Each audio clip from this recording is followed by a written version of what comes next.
ওরে আমরা হইলাম আসামবাসী সবাইকে জানাই, ওরে মুসলমানের দুঃখ দেখার মানুষ কেউ আর নাই।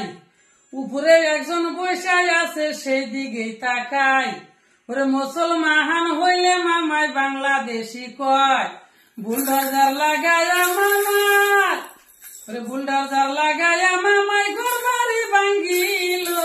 মুসলমান বইলা কষ্ট দিল রে মামাই, মুসলমান বইলা কষ্ট দিল। 5 বছর নাই 10 বছরই থাকবা ক্ষমতা, ওই ক্ষমতা নাই রে চিরস্থায়ী রে মামা, ওই ক্ষমতা নাই রে চিরস্থায়ী। ওরে কত মানুষের মাটি জমি গাঙ্গে ভাঙ্গা নেয়, খাস মাটিত বাড়ি কি আর সগে কেউ উঠায়। ওরে 20 বছর আর 30 বছর পুরান বাসস্থান, সেই জায়গারই মাটি করলাই আদানিকে দান। বুলডোজার লাগায়া মামা, ওরে বুলডোজার লাগায়া মামাই ঘরবাড়ি ভাঙ্গিল। মুসলমান বইলা কষ্ট দিল রে মামাই, মুসলমান বইলা কষ্ট দিল।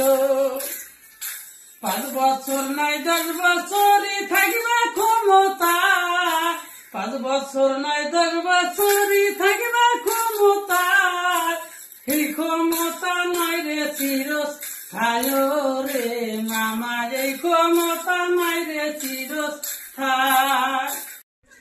ওরে গরিব ধনী সবার বাড়ি ভাঙ্গিয়া দিলা, ক্ষমতাতে আসো বলে কিছুই না দেখিলা।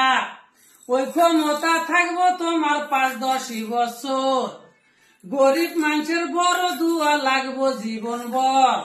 বুলডোজার লাগায়া মামা, ওরে বুলডোজার লাগায়া তুমি ঘরবাড়ি ভাঙ্গিলা। মুসলমান বইলা কষ্ট দিলা রে মামাই, মুসলমান বইলা কষ্ট দিলা। 5 বছর নাই 10 বছরই থাকবা ক্ষমতা, 5 বছর নাই 10 বছরই থাকবা ক্ষমতা, ওই ক্ষমতা নাই রে চিরস্থায়ী রে মামা, ওই ক্ষমতা নাই রে চিরস্থায়ী।